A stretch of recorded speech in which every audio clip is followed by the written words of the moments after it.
Bem, queridos irmãos, muito boa noite.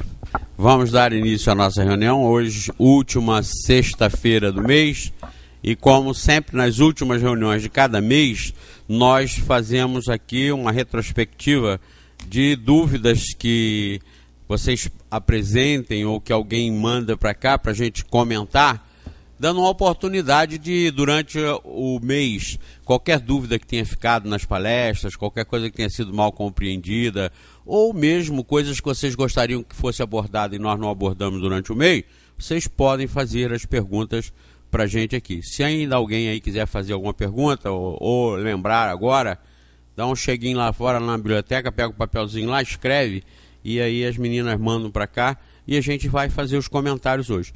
Valerinha vai fazer a reunião e eu vou ajudar aqui no que for preciso. E com certeza nós vamos aprender mais um pouco hoje. Vamos ter motivo de reflexão, motivo de observação, né? E como eu sempre digo, e sobretudo, compreender melhor as coisas que acontecem para nós, primeiro, sofrermos menos. Porque compreendendo a vida a gente sofre menos, tendo uma lógica e uma justificativa de o porquê as coisas acontecem como acontecem. E a doutrina espírita, como é uma doutrina aberta para questionamentos, aberta para dúvida, aberta para a liberdade de consciência de todos, ela está própria, sempre apropriada e sempre adequada para que a gente levante questionamento. Eu lembro que quando eu pertencia à Igreja Católica, jovem ainda, incomodava muito os padres, porque as minhas perguntas não eram para ser respondidas. E no Espiritismo é o contrário, não tem pergunta para não ser respondida.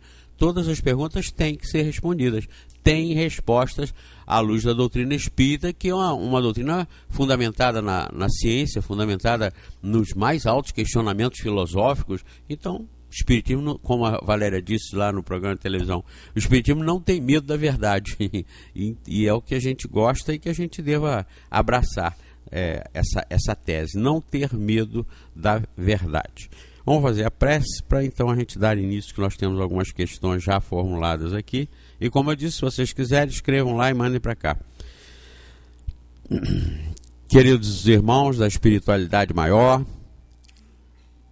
Deus Pai Todo-Poderoso, mais uma vez aqui estamos reunidos com o propósito de questionarmos a vida, questionarmos até mesmo aquilo que já achamos que sabemos, para cada vez mais estarmos mais fortes, mais resistentes em nossa fé, que deva ser sempre uma fé raciocinada, para que ela realmente nos console, nos conforte e nos dê justificativas sempre muito concretas, para que nós continuemos na luta, enfrentando os problemas com humildade, com simplicidade, entendendo que nós não somos daqui, estamos aqui de passagem, e quanto mais dominarmos os nossos ímpetos de orgulho, vaidade, inveja, arrogância e tudo mais, nós estaremos nos aprimorando, nos aperfeiçoando, para sermos verdadeiramente felizes, independente das coisas materiais.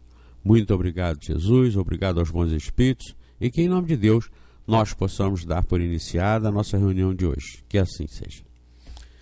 E com vocês, Valéria Cristine. Valéria Cristine vai fazer... Você quer por qual? Por essa ou por essa? Essa aqui primeiro. Essa pergunta foi feita na terça-feira, que foi a última. Essa terça-feira passada. Como estará o espírito de Amy Winehouse quando ela acordar do outro lado? Continua com uma dependente química? Ou seja, continua perturbadinha como ela era quando estava encarnada? Né? Pergunta. Resposta. Bom, vamos lá. Boa noite a todos, né? E realmente a gente tem que aproveitar sempre essa oportunidade de estar aqui para responder todas essas questões. E a doutrina espírita, ela nos esclarece, né? Porque ela fala sobre tudo, ela fala sobre filosofia, sobre ciência, sobre religião, sobre tudo isso que a gente vê, que a gente convive no mundo. E tem uma explicação, porque a gente sabe que a Amy, né? Ela desencarnou com 27 anos, tinha uma vida totalmente desregrada, era muito talentosa, realmente tinha um talento muito grande, Mas nós sabemos que todos nós estamos no mundo de provas e expiações. Cada um de nós vem com uma tarefa. Cada um de nós vem com um objetivo. É claro que ela veio com esse talento. Era um espírito, claro, rebelde, porque ela, desde nova, ela era muito indisciplinada. Ela estava na escola de música e ela já se destacava, mas ela não aceitava, ela era rebelde, ela teve que trocar de escola várias vezes. E como ela, nós estamos falando dela porque houve tudo isso, o desencarne dela essa semana, ela muito na mídia, se falou sobre drogas, tudo isso. Mas isso acontece com muitos jovens, com muitas pessoas também. Não só jovens, pessoas que também já têm uma idade avançada, já passaram por esse período conturbado da juventude, também estão aí. A gente tem um alarde, né, que se tem feito aí a respeito do crack, da dependência de outros vícios também, do crack, da maconha, sobre essa situação de legalização, de não legalização.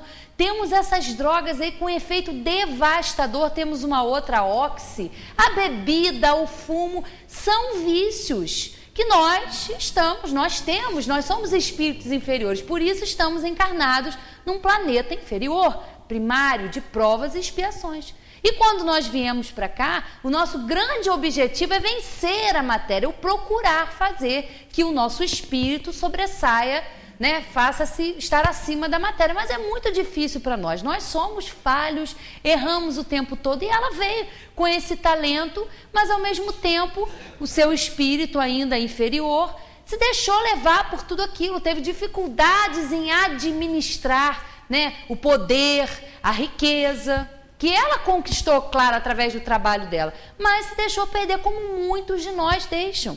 A gente se deixa levar pela influência da matéria, porque é difícil para nós ainda vencer. E dentro aqui da lei de igualdade, que estava marcada e eu perdi, né? Vamos lá, achei. Bom lá, ó, lei de igualdade, para a gente ver que como ela passou por tudo isso, muitos irmãos e nós mesmos passamos por isso, já passamos de repente por situações de vício como ela passou. Quem sabe, tomara a Deus que sejamos fortes para não passar. Mas olha a lei de igualdade. Na questão 803, quando Kardec pergunta aos espíritos: todos os homens são iguais perante Deus? Então o espírito dela era igual ao nosso? Olha só. Sim, todos tendem para o mesmo fim. E Deus fez as suas leis para todos. Dizeis frequentemente: o sol brilha para todos, e com isso dizeis uma verdade maior e mais geral do que pensais. Todos os homens são submetidos às mesmas leis naturais. Todos nascem com a mesma fragilidade, estão sujeitos às mesmas dores, e o corpo do rico se destrói como o do pobre. Deus não concedeu, portanto, superioridade natural a nenhum homem, nem pelo nascimento, nem pela morte. Todos são iguais diante dele. Então, a gente vê que nós estamos passando, como ela também passou pelo seu período aqui na Terra. Ela fez escolhas? Fez, antes de reencarnar. Se ela já tinha condições para isso, fez. Claro que ela não escolheu ficar numa vida viciada, não. Mas ela veio num meio artístico, onde isso, num contexto onde se tem uma facilidade, se tem um acesso a essas drogas. Né? Até o ex-marido que está preso agora estava se sentindo culpado, porque foi ele que apresentou essas drogas pesadas a ela e tudo, mas ela podia ter resistido. Não é porque o espírito vem encarnar num meio hostil, num contexto que não ajuda, é que fatalmente o espírito vai se deixar levar. Não, não é isso. Mas é porque realmente o poder, a fama, é preciso muita maturidade, um senso moral que às vezes o espírito não tem. Porque precisa, é difícil, porque ela está ali, está em foco, tudo que ela fazia, né? Se ela ia num barzinho com amigos, qualquer coisa que ela ia fazer, ela era a mira ali, ela estava na mira dos fotógrafos. Então é uma invasão de privacidade, porque a gente sabe que a imprensa às vezes abusa, os paparazzis, isso na Inglaterra, né? A gente sabe, em Londres, ali naquela região, é muito comum, porque ela era talentosa. Então, é difícil para o espírito, mas ela, como todos nós, nós estamos submetidos às mesmas leis. Então, nós também somos falíveis. E a situação dela no plano espiritual, como que vai ser? Né? Vai ser uma situação muito difícil. Não só para ela, mas para todos os espíritos que desencarnam pelos vícios, né? Como ela no estado de degradação que ela estava. Porque ela não deixou de ser, ela faliu, mas ela desencarna como um suicida. Como uma suicida, porque ela foi, ao longo ali dos seus 27 anos, minando, né? 27 anos não, quando ela já era, né, adolescente, que ela começou a fazer sucesso. Então, ela já começou ali, no processo autodestrutivo, né? Então, a situação dela no plano espiritual é complicada, porque ela vai, quando tomar a consciência, quando voltar a si, se é que isso já não aconteceu, a gente não tem como afirmar isso, mas é uma situação muito penosa, porque ela vai ver uma encarnação que ela acabou de deixar, em que ela podia ter vencido, que ela podia ter dado vazão aí, continuar com o seu talento, e ela não conseguiu. Ela, como tantos irmãos que desencarnam, são o foco e o objetivo das nossas preces. Devemos orar, sim, por esses irmãos, porque são muitos os que desencarnam e que continuam ainda. Ela pode tomar consciência disso? Pode se arrepender, ou ela pode continuar nesses ambientes onde as pessoas continuam utilizando aquelas drogas. Porque para o espírito é uma dependência. A gente sabe que ela utilizava isso, quem tinha dependência era o corpo dela. Mas o espírito, né, nós inferiores, estamos muito ligados à matéria. Principalmente ela, que tinha fama, tinha poder. Então o apego é muito grande.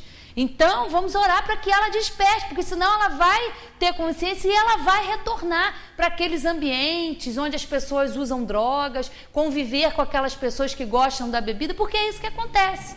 Por isso que é difícil, às vezes, para a pessoa que tem um vício, se livrar desse vício.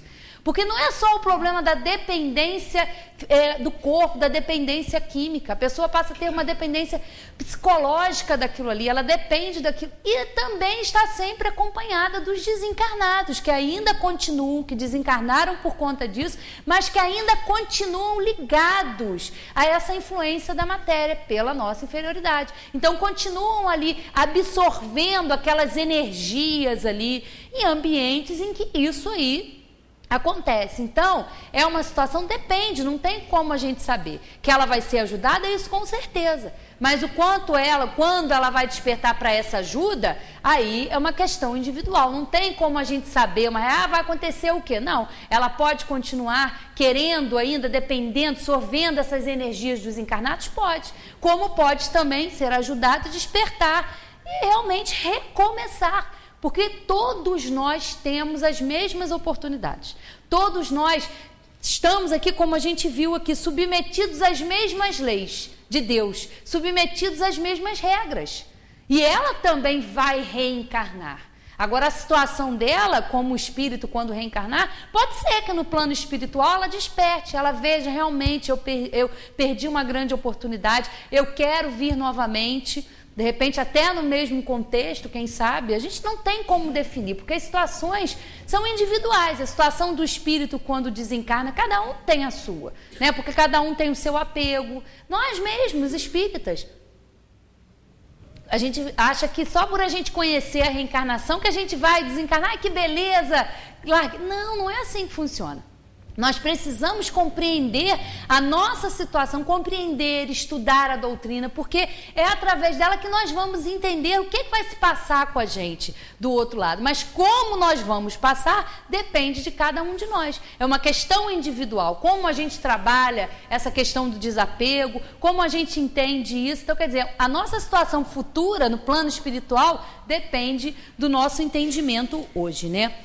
E aí tem uma outra questão aqui dentro do mesmo capítulo aqui que fala da lei de igualdade, que Kardec faz o seguinte questionamento: por que Deus concedeu a uns a riqueza e o poder e a outros a miséria? Para provar a cada um de uma maneira diferente. Aliás, vós o sabeis, essas provas são escolhidas pelos próprios espíritos que muitas vezes sucumbem ao realizá-las. Nós estamos falando exatamente disso. né? É uma prova que Deus permite que a gente venha passar, que a gente escolha para beneficiar o nosso filho, mas nem sempre nós vamos conseguir, né? Nem sempre nós vamos sair aí vitoriosos. A 815, qual dessas duas provas é a mais perigosa para o homem? A da desgraça ou a da riqueza? A resposta, tanto uma como a outra. A miséria provoca a murmuração contra a providência. A riqueza leva a todos os excessos. Se o rico sofre mais tentações, não dispõe também de mais meios para fazer o bem? É justamente o que nem sempre faz. Torna-se egoísta, orgulhoso e insaciável. Suas necessidades aumentam com a fortuna e julga não ter o bastante para si mesmo. Aí tem um comentário de Kardec. A posição elevada no mundo e a autoridade sobre os semelhantes são provas tão grandes e arriscadas quanto a miséria. Porque quanto mais um homem for rico e poderoso, mais obrigações tem a cumprir. Maiores são os meios de que dispõe para fazer o bem e o mal. Deus experimenta o pobre pela resignação e o rico pelo uso que faz de seus bens e do seu poder. A riqueza e o poder despertam todas as paixões que nos prendem à matéria e nos distanciam da perfeição espiritual. Foi por isso que Jesus disse, em verdade vos digo, é mais fácil um camelo passar pelo fundo de uma agulha do que um rico entrar no reino dos céus. E lembrando bem que essa passagem aqui a gente fica pensando, é um camelo passar pelo fundo de uma agulha, mas o camelo aqui não quer dizer um animal. Camelo eram nós que eram dados em cordas, então era impossível, né, uma corda, um nó dado numa corda, passar num buraco de uma agulha. Né? Não que com isso a riqueza seja uma condenação para o espírito, não. Ele pode ser muito útil ao seu semelhante sendo rico, empregando bem a riqueza. Mas é realmente um deslumbre, porque a riqueza, o poder, né, nos fascinam. A gente se ofusca ao lado espiritual da gente, que é o mais importante, porque a riqueza, todos os bens que nós temos na terra, são úteis aqui na terra. Quando a gente vai para o plano espiritual, a gente não precisa de nada disso. A gente não precisa de casa, a gente não precisa de carro, a gente não precisa administrar conta bancária, cheque especial, juro de cartão, tudo isso que envolve a gente quando a gente está aqui no planeta assim, quando a gente está na matéria. Então, quando a gente está na matéria, a gente precisa administrar tudo isso, mas aprender a deixar. Né? Nós não somos da Terra, nós estamos aqui de passagem com um grande objetivo que é o aprendizado. Então, tanto como a N ou quanto nós somos falíveis, mas vamos ter outras oportunidades. Porque a reencarnação ela é um processo educativo. Se ela falhou agora, ela vai ter uma outra oportunidade, já vai ser ajudada dependendo da sua força de vontade, do que ela fizer para se melhorar, ter uma outra oportunidade. Em que ela vai vir numa situação, de repente, completamente diferente dessa que ela veio, mas para exercitar outros atributos, para melhorar o seu espírito, né, em outras condições. Então, todos nós estamos aí no mesmo barco. Então, a gente tem que ter cuidado quando a gente julga, quando a gente fala, porque a gente olha, mas ela tudo bem, a gente sabe que ela desencarnou, que ela foi aos poucos ali se autodestruindo, mas nem por isso ela deve ser o alvo do nosso julgamento, ela deve ser o objeto das nossas preces. Nós devemos ter realmente indulgência para com essa irmã e tantos outros que estão aí afundando, que estão sucumbindo nesse plano espiritual, nesse mundo de drogas, de todos esses vícios, que ainda é comum, né, na nossa situação inferior, né? A próxima. Muito bem. Vocês viram que o defeito é sempre do espírito, não é do corpo. O defeito é sempre do espírito. O corpo influencia o espírito domina o corpo, tem que dominar o corpo. Então, como ela disse muito bem, tá no livro, encaixou muito bem no livro dos Espíritos. Nós, como espíritos, pedimos as nossas provas. E muitas vezes pedimos provas difíceis. Como, por exemplo, a própria M pedir para ser famosa, ter fama, dinheiro e poder. O que ela tinha, não é?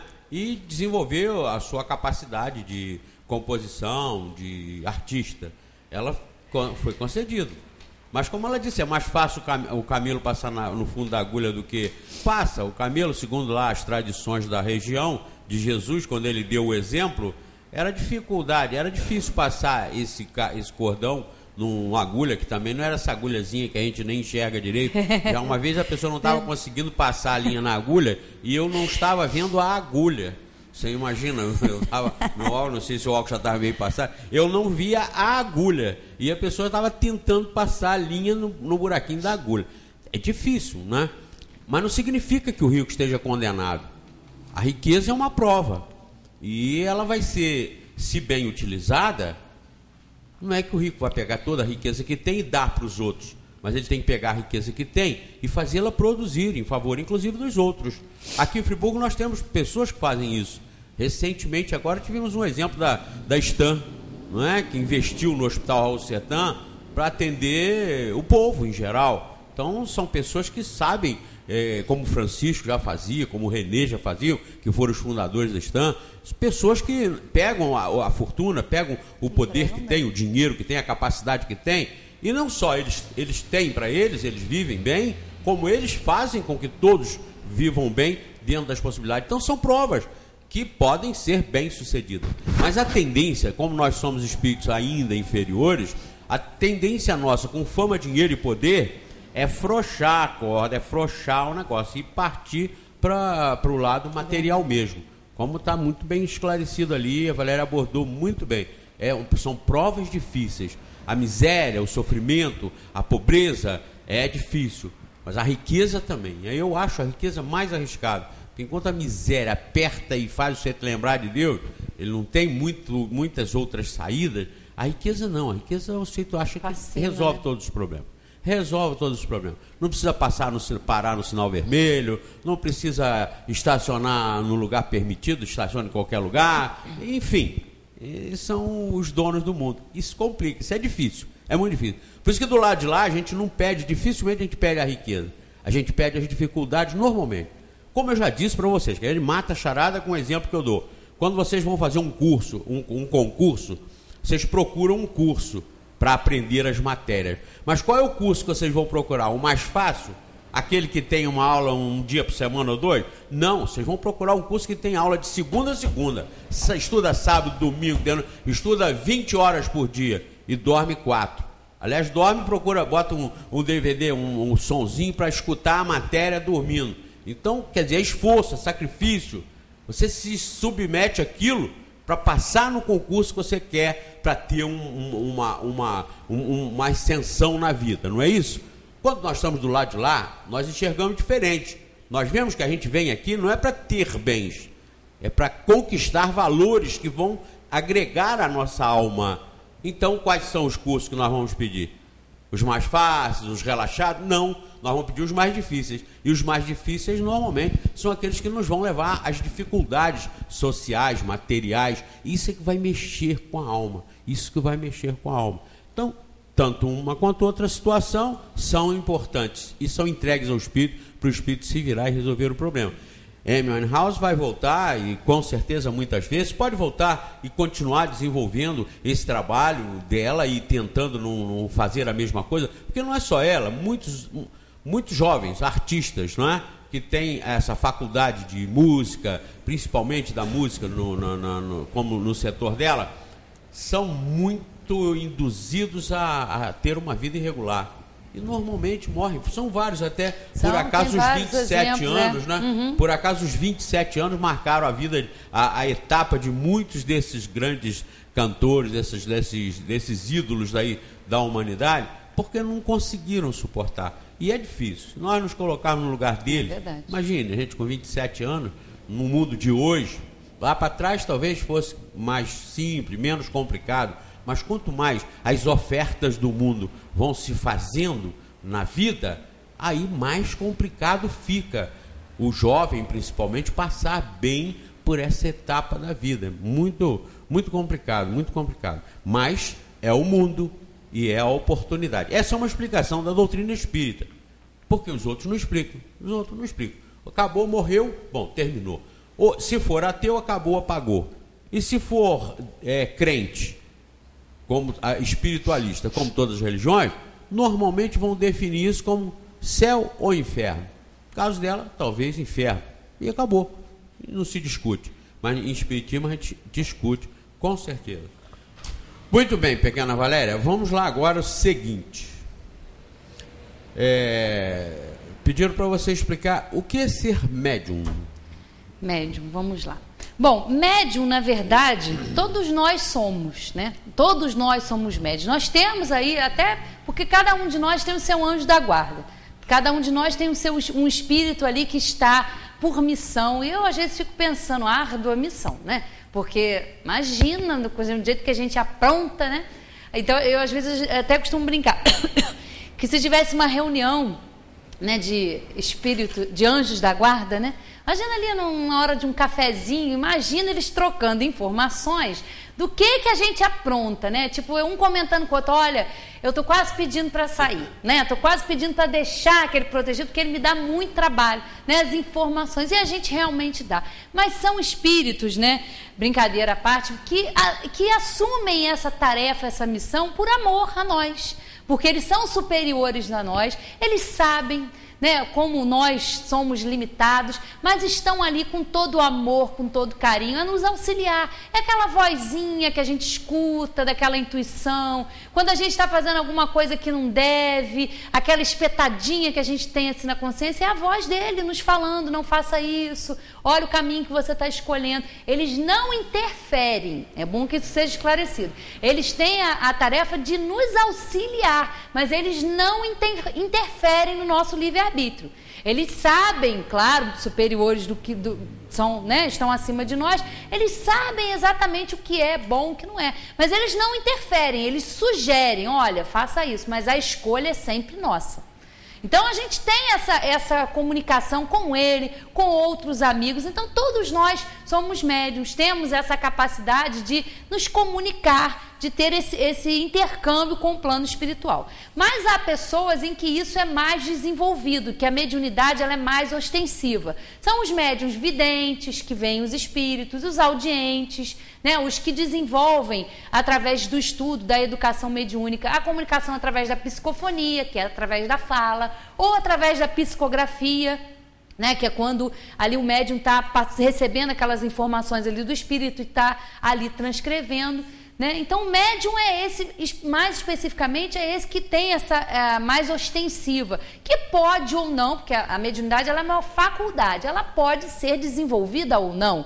Não necessariamente, você é médium, tem que desenvolver mediunidade. Não. A mediunidade ela precisa ser educada. E como é que a gente faz? Os que têm mediunidade menor, os que estão num trabalho mediúnico, qual deve ser o proceder do médium? Sempre procurar fazer o bem. Porque a mediunidade, ela tem uma utilidade, e a utilidade dela é auxiliar esses irmãos desencarnados, que têm dificuldades em se adaptar no plano espiritual, têm dificuldades em compreender que desencarnaram. Porque para a maioria das pessoas, a morte é o fim, é o aniquilamento. E não é. A morte é apenas a desagregação do corpo físico, do corpo material. Mas o espírito sobrevive à morte do corpo, sobrevive a tudo isso. O espírito é um ser indestrutível, né? Quem morre é o corpo, mas a inteligência, as qualidades, os defeitos são atributos do espírito. Então, através da mediunidade, é que esses irmãos que não compreendem vão aproveitar ali, vão se utilizar daquele instrumento que é o médium que está ali encarnado, para que esses irmãos sejam esclarecidos. Não há fantasias, mediunidade não é para enriquecer, não. A mediunidade, ela é santa, no sentido de ser útil. A única utilidade do médium é essa, é ser bom, é procurar se melhorar, porque o médium, o trabalho do médium, não se resume à reunião mediúnica, aquela 1h30 que a gente está ali, não. A mediunidade, ela é ostensiva. Então a gente precisa fazer o quê? O médium precisa educar a sua faculdade, precisa estudar. Não adianta, só médium, mas tem que educar, tem que estudar o livro dos espíritos, principalmente o livro dos médiuns, porque é isso que nós fazemos aqui no centro. Nós estudamos o livro dos médiuns, para quê? Para que a nossa mediunidade seja útil, só isso. não é para ganhar dinheiro, não é para enriquecer, não. A mediunidade, ela tem essa utilidade providencial, que é ser útil a esses irmãos que não compreendem, que precisam demonstrar os seus sentimentos e que estão ali, tendo um médium ali encarnado, tendo a possibilidade de usar o aparelho, né, do médium ali para poder falar, para poder se expressar, para serem ajudados. Então, o bom médium é aquele que se esforça, é aquele que procura controlar, vigiar os seus pensamentos, porque a mediunidade, ela é desenvolvida sempre, no ambiente doméstico, no ambiente de trabalho, no convívio com as outras pessoas. Então, o médium precisa desse trabalho de educação, para que ele seja útil, né, a esses irmãos que precisam de ajuda. E é um trabalho realmente magnífico, esse trabalho do desenvolvimento mediúnico, porque muitos são trazidos, muitos são ajudados. Para a gente dar um exemplo, depois dessa tragédia aqui em Friburgo, que a gente teve em janeiro e aqui na região, quantos irmãos, quantos espíritos estão sendo trazidos, sendo esclarecidos, estão sendo retirados, porque ainda continuam. Para nós, passaram-se 6 meses, mas para a espiritualidade não há essa noção de tempo.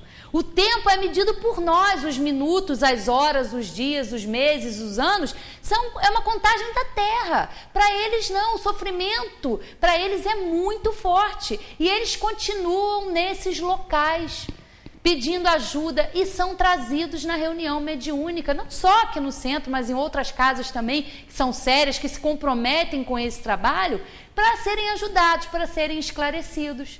Porque aí sim eles compreendem que eles não estão mais lá, que o que foi destruído foram os corpos, que eles não são aquilo ali, porque, né, a maioria entende, fica esperando esse julgamento, fica esperando por um céu e inferno que nunca acontece, que nunca vem, porque a gente já disse aqui, a situação de cada um, ela é individual. Então, é preciso que a gente continue pensando nisso, orando por esses irmãos, porque esse é o nosso papel, é o papel de auxiliar. Né? A doutrina espírita tem que mexer com a gente. Tudo isso aconteceu não só para que a gente tivesse, né? A gente teve aí um desabamento, uma mudança aí na geografia, mas para abalar também, para mexer com a gente. Né? Por que essas coisas acontecem? Porque tem o seu objetivo providencial, como a gente falou aqui.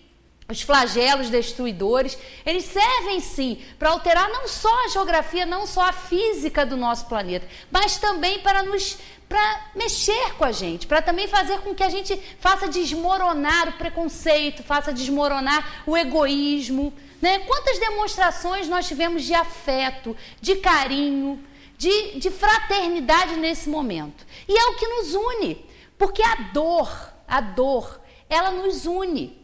Porque quando a gente está bem, quando a gente tem uma situação às vezes melhor, a gente olha para o outro com descaso, com certo orgulho. Mas quando a gente começa a perceber que naquele dia, né, daquela terça para aquela quarta-feira, não tinha pessoas que moravam não tinha diferença nenhuma em quem morava quem morava em Córrego Dantas, em quem era rico, em quem era pobre, em quem era negro, em quem era branco. Não, a dor igualou todos nós. É a lei de igualdade. Todos nós estamos submetidos a essas leis. Então, isso que aconteceu serve também para mexer com a gente, para a gente olhar para o outro e saber o que dói em nós também dói no outro. Não é igual, não é diferente. A dor que a gente tem, a dor física, é a mesma dor que o outro também tem. A dor, né, a perda dos entes queridos, que é realmente um sofrimento. Mas a gente sabe que tudo aquilo aconteceu com um objetivo. Nós podemos não alcançar o objetivo daquilo, mas Deus sabe. Porque tudo o que acontece é com a permissão de Deus. E Ele sabe que aquilo é necessário para mexer o quê? Com os nossos espíritos. Nós precisamos, e isso que a doutrina espírita faz, ela abre os nossos horizontes para a gente sair do planetinha, para a gente sair do terra a terra e ver além, e ver que nós somos independentes disso aqui, que nós estamos aqui de passagem. Né? E é uma passagem muito rápida, porque nós somos eternos, né? E quando a gente fala isso, pela nossa inferioridade, a gente, meu Deus, eterno, infinito, a gente tem uma dificuldade muito grande, né, de entender o que seja isso, mas nós somos espíritos eternos. Nós fomos criados simples e ignorantes, e ao longo das nossas encarnações, das nossas vindas na matéria, nós vamos aprendendo. E o objetivo de todos nós, sem distinção, é chegar à perfeição. Mas para a gente chegar lá, a gente tem que se esforçar. A gente tem que ser submetido a tudo isso, né? A entender a dor, porque a gente entende, né? Quando a gente passa por algum problema, a gente se une na dor, porque a gente sente. Podia ser, foram com aquelas pessoas, mas podia ser com a gente também, né? Então a dor, ela serve para isso, para mostrar que nós todos somos iguais, né? Então a gente precisa trabalhar isso, a indulgência, trabalhar o amor, trabalhar o perdão, porque nós somos necessitados disso o tempo todo, e por que não fazer pelo outro? Então, a mediunidade é importantíssima, mas tem que ser estudada com critério, com atenção, porque o médium, ele está aberto, né? As pessoas às vezes, eu queria vir ao centro, eu queria desenvolver a mediunidade, mas acha que vai desenvolver a mediunidade, que vai receber, né, comunicações só de espíritos iluminados, só dos mestres. Não, são irmãos como nós, que têm dificuldades, que têm vícios, que têm aflições e que são trazidos, precisam desse contato, são ainda muito inferiores, muito apegados. Então são trazidos até o planeta Terra para terem contato ali com o médium, para poderem ser, né, esclarecidos, e são realmente muito, muito ajudados, né? Muito bem, pequena Valéria. Tem aqui uma outra na sequência, perguntando: pode um espírito evoluir até a perfeição sem reencarnar? Não. Na Terra ou em outros planetas? Não. E a gente vê aqui, ó, na questão 132. Qual é a finalidade da encarnação dos espíritos? E aí tem lá a resposta: Deus a impõe com o fim de levá-los à perfeição. Para uns é uma expiação, para outros uma missão. Mas para chegar a essa perfeição, eles devem sofrer todas as vicissitudes da vida corpórea. Nisto é que está a expiação. A encarnação tem ainda outra finalidade, que é a de pôr o espírito em condições de enfrentar a sua parte na obra da criação. É para executá-la que ele toma um aparelho em cada mundo, em harmonia com a matéria essencial do mesmo, a fim de nele cumprir, daquele ponto de vista, as ordens de Deus. E dessa maneira, concorrendo para a obra geral, também progredir. A ação, aí já é um comentário de Kardec, a ação dos seres corpóreos é necessária à marcha do universo. Mas Deus, na sua sabedoria, quis que eles tivessem nessa mesma ação um meio de progredir e de se aproximarem dele. É assim que, por uma lei admirável de sua providência, tudo se encadeia, tudo é solidário na natureza. Então a gente vê aqui de forma muito clara por que a gente encarna, para que a gente tem que vir na matéria. A gente não podia ficar lá no plano espiritual, sem ter que vir para cá? Mas a gente ia ficar lá estacionado, a gente precisa. É igual uma escola, nós estamos numa escola, né? A gente precisa aprender, frequentar as aulas, mas precisa, através das provas, dos exames, provar que a gente está capacitado para mudar de série. É a mesma coisa aqui. Nós estamos matriculados na escola? Certa, apropriada. Então o que a gente tem que fazer? Aprender as lições. Que lições são essas? Exatamente, da humildade, de amar ao próximo. Jesus já veio nos trazer isso há muito tempo, só que a gente ainda tem muita dificuldade de praticar isso, né? Amar ao próximo como a si mesmo, né? Praticar a humildade, amar, realmente trabalhar o perdão, né? A gente tem todas essas lições. Às vezes a gente consegue, às vezes a gente não consegue, mas essa é a grande finalidade.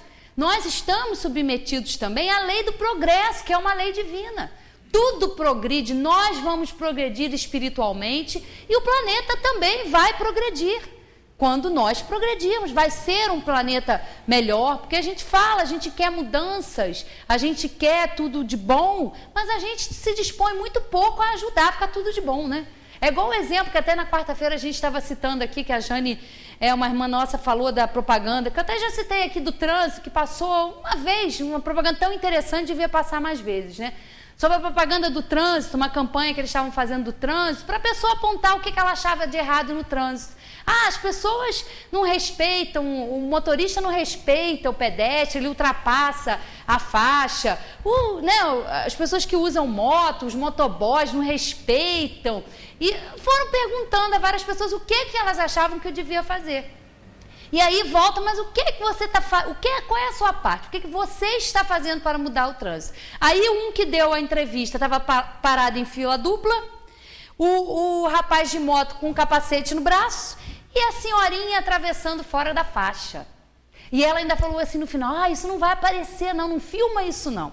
Porque a gente sabe apontar o que precisa mudar. Isso a gente faz uma lista, precisa disso, precisa daquilo, mas o quanto cada um de nós está disposto a fazer a sua parte para que as coisas mudem. É isso que a gente precisa entender, é isso que a gente precisa refletir.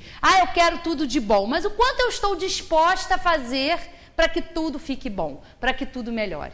Então, a gente está aqui para progredir, então a gente progride individualmente como espíritos, mas a gente também oferece ajuda através do nosso desenvolvimento intelectual, do nosso trabalho. A gente ajuda no desenvolvimento também e no progresso do mundo, porque o mundo vai sendo melhor à medida que nós vamos sendo melhores. Então, tudo na natureza, é o que a gente falou aqui, nada é por acaso.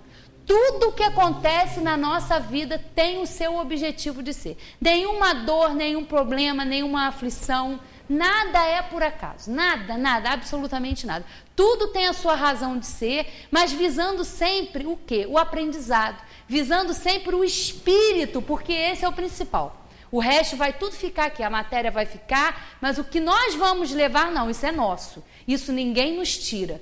Então, a gente precisa trabalhar pelo nosso desenvolvimento, porque a gente está aí, submetido a essa lei divina e grandiosa que é a lei do progresso, Então, a gente tem que reencarnar. Até quando? Qual é o limite? Quando nós já atingirmos um grau de perfeição, a gente não precisa mais reencarnar, porque a gente já passou por todas as etapas, a gente já passou por todo o aprendizado, então chega um momento para o espírito em que não é mais necessário ele reencarnar, ele vir, assumir aí a matéria. Sim, até porque o aprendizado na reencarnação, a própria palavra reencarnação significa retornar à carne, à matéria física. Bruta, orgânica, sim, biologicamente com vida, mas em várias partes do universo. Então, quando o espírito vence essa etapa, domina as influências da matéria em todos os sentidos, ele não precisa mais se submeter às influências da matéria, porque ele já superou todas elas. Porém, ele continua evoluindo como espírito. A evolução, ela é, podemos dizer, infinita. Ainda que o espírito atinja a perfeição, essa perfeição vai sempre se alongando, se aperfeiçoando mais ainda. Como dizia o Sócrates, o que eu sei é que eu nada sei. Um grande sábio, quando lhe perguntaram, que disseram chamar de mestre, ou que ele sabia tudo, não. A única coisa que eu sei é que eu nada sei. E realmente, quando a gente vai, à medida que a gente vai estudando, se vocês observarem bem, vocês vão vendo que nós vamos abrindo uma cortina e vendo um horizonte infinito. Quanto mais nós vamos chegando e abrindo, mais nós vamos vendo que, em decorrência do que nós já aprendemos, do que nós já sabemos, nós estamos agora com a projeção de ter que saber outras coisas que a gente antes não imaginava.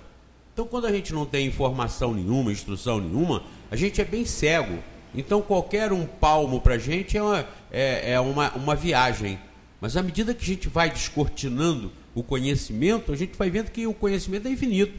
E cada vez mais ele se alarga para que a gente, por ele, faça as incursões no sentido do aprendizado. Sendo que uma coisa é fundamental, isso a gente deve colocar nas nossas existências. Para se aprender é necessário ter humildade. Muitas pessoas aprendem até determinada fase e se enclausuram naquilo como já sendo os donos da verdade, ou os sábios dos sábios, e com isso se fecham e param, estacionam, não continuam progredindo, por falta de humildade.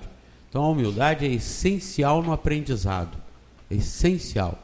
Primeiro, nós nunca estudarmos e desenvolvermos conhecimento para nos colocarmos na frente de ninguém. para dizer que nós sabemos mais do que os outros. E nem para que os outros digam que nós sabemos mais, porque às vezes nós não falamos, mas ficamos torcendo e provocando para que as pessoas falem. Oh, como você sabe, como você é esperto, como você é inteligente. Então a pessoa mesmo não diz que eu sou... Aliás, eu vi isso ainda agora, as crianças estavam vendo um filmezinho na televisão, que alguém dizia, agora eu vou apresentar o extraordinário, o fabulosamente maravilhoso, o belo, eu. Aí se apresentou. Então tem gente que não fala assim, mas faz tudo para que as pessoas digam, oh, que maravilha. Então, é uma questão pessoal. Humildade, simplicidade. Sem humildade não há aprendizado. Pode haver muita informação para se exibir, mas não tem o verdadeiro aprendizado que leva à sabedoria, que é o que a gente deve buscar, sabedoria, que é já uma coisa mais avançada, além do conhecimento, não é? Pois muito bem, mas aí a pergunta se desenrola também na seguinte questão: se todas as reencarnações de um espírito ocorrem só no planeta Terra? Bom, não. Aí a gente vai lá para a questão 172, encarnação nos diferentes mundos. Aí Kardec faz o seguinte questionamento: nossas diferentes existências corpóreas se passam todas na Terra? E a resposta: não, mas nos diferentes mundos. As deste globo não são as primeiras nem as últimas, mas as mais materiais e distanciadas da perfeição. A cada nova existência corpórea, a alma passa de um mundo a outro ou pode viver muitas vidas no mesmo globo. Pode reviver muitas vidas no mesmo globo se não estiver bastante adiantada para passar a um mundo superior. Então a gente vê que dentro, né, o que o Espiritismo nos ensina é que nós que vamos precisar dessas várias encarnações, vamos ser submetidos à reencarnação, nós vamos precisar habitar mundos, né? Os mundos habitados é um outro princípio da doutrina, né? A pluralidade dos mundos habitados, não só a Terra é uma escola, como a Terra há vários outros planetas, mas há planetas superiores. E como é que a gente vai fazer para chegar lá? Se melhorando.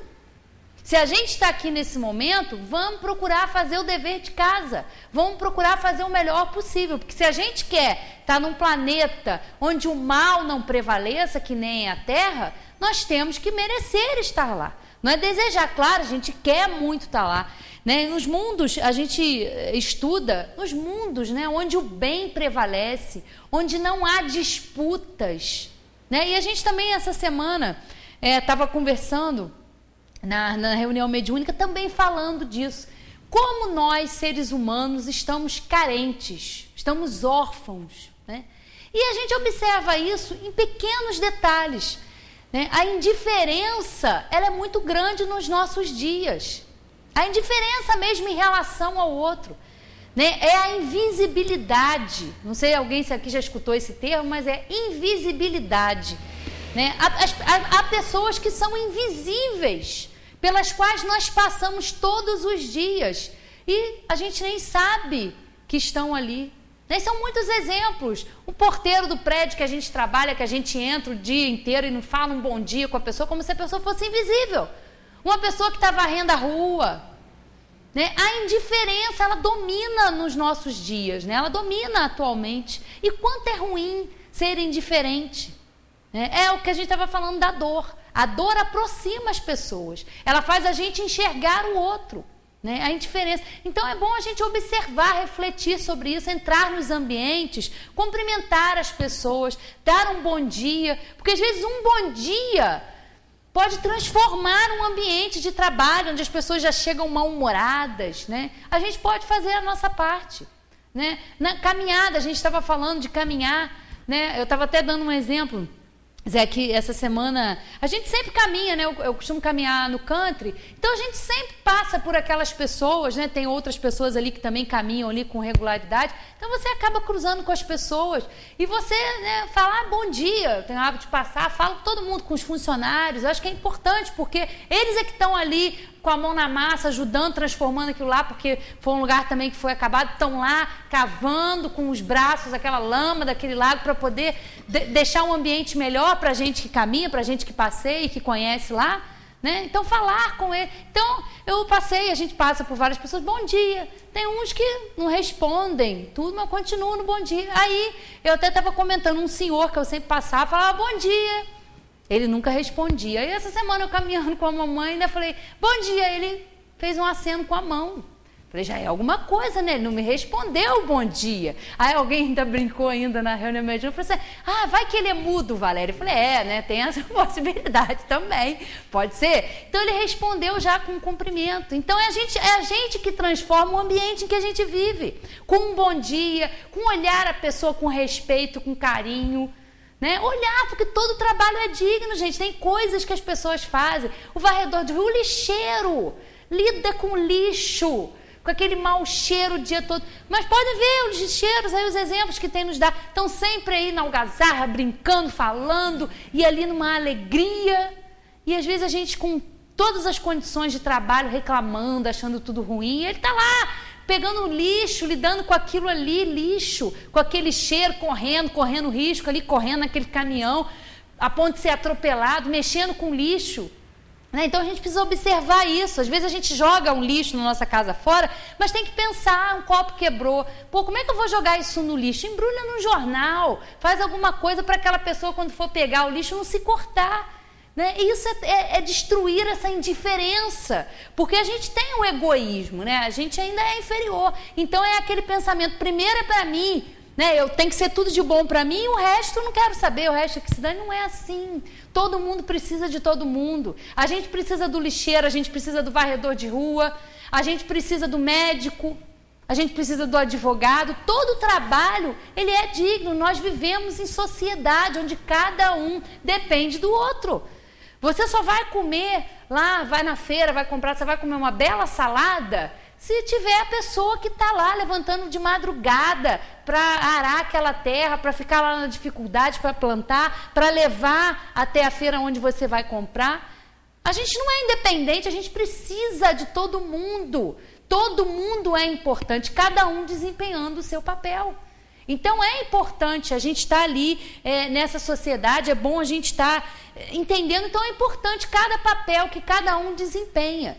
E é claro que nós vamos mudando de posição. A cada encarnação que a gente vem para a Terra, porque a gente já esteve aqui e ainda vai estar por aqui algum tempo, ainda vai voltar. Então, em cada momento, a gente está ali numa posição social. Não é que o espírito regride. Um espírito que vem rico, que utiliza mal a sua riqueza, e ele volta numa próxima encarnação, numa situação de dificuldade, ele não evoluiu, não. Ele apenas mudou de posição social.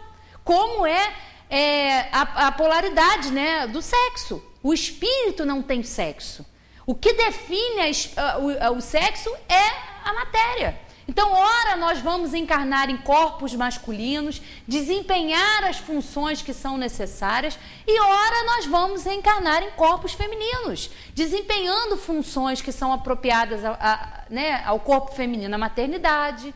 Então, o espírito, até atingir essa perfeição, é uma longa caminhada. Pode ser na Terra ou em outro planeta semelhante, mas vai desempenhar todas essas funções. Para quê? Para se melhorar. Se ele não conseguiu, quando ele veio rico, utilizar bem a riqueza, ele vai vir numa situação de dificuldade, onde ele vai ter que trabalhar duro, onde ele não vai ter nada de mão beijada, onde ele vai ter que correr atrás, e aí ele vai conseguir, porque ele vai desenvolver outras aptidões do seu espírito. Então, as encarnações, elas ocorrem no mesmo planeta, até quando o espírito já não necessita mais, já pode passar para uma série mais avançada, quando está desenvolvido intelectualmente e principalmente moralmente. Porque intelectualmente nós estamos desenvolvidos, o homem avança nas descobertas da ciência, o homem avança na tecnologia, só que pelo outro lado nós ainda somos muito atrasados. Por quê? Porque é o egoísmo que ainda fala mais alto em nós. E o que a gente tem que fazer para extirpar, né, essa lepra, como eles dizem aqui, acho que é no Evangelho, essa lepra realmente que contamina a sociedade, que mata, né, a sociedade. Exatamente isso, é olhar para o outro, é fazer com que o outro deixe de ser invisível, é valorizar o trabalho do outro, é se colocar no trabalho do outro, porque a gente olha esses, né, certas profissões, coisas que as pessoas desempenham, nossa, eu acho que não conseguiria fazer isso, mas graças a Deus tem um outro que faz, porque senão seria um caos. Então, a gente vai encarnando conforme for necessário, e quando a gente avançar, a gente vai merecer uma escola melhor, né? Vocês podem ter certeza, vocês nunca viram lixeiro triste, não é? Até porque se ele bobear para parar para ser triste, ele perde o caminhão. Não tem que estar. Então o lixeiro está sempre brincando, rindo, gritando, correndo, trabalhando não dá tempo de reclamar. Pode ver, vocês não veem lixeiro reclamando. E não tem um lixeiro assim gordinho, você já reparou? Todo lixeiro é magrinho, porque a atividade é muito intensa, né? Então estão sempre ali muito legal na malhação, né? É muito legal isso, entender a utilidade de todo mundo. Como espírito, estamos todos para progredir. Uns estão bobeando, outros não. Muita gente se agarra numa religião e fica a vida inteira equivocado numa religião e o tempo passa. A vida passa. Chegou no final, aí como espírito, como ela disse, vai perceber que não aproveitou. Ou pelo menos se aproveitou muito pouco. E aí vai pedir para voltar de novo, para continuar de novo. E é assim que as coisas acontecem. Porque no universo não tem só a Terra. São bilhões de planetas, são bilhões de galáxias, com bilhões de estrelas e planetas. Isso vai a septilhões, octilhões e vai embora por aí afora. Uma coisa inimaginável pelas nossas cabecinhas, ainda com tão poucos conhecimentos, né? Bem, Valerinha, fechamos aqui. Ficou só umazinha aqui, mas se vocês tiverem alguma outra dúvida ou quiserem que a gente aborde algum assunto especial, anotem lá fora no papelzinho, deixa lá na caixinha, que aí no domingo, agora, próxima reunião, domingo às 19 horas, nós vamos fazer as abordagens, tá?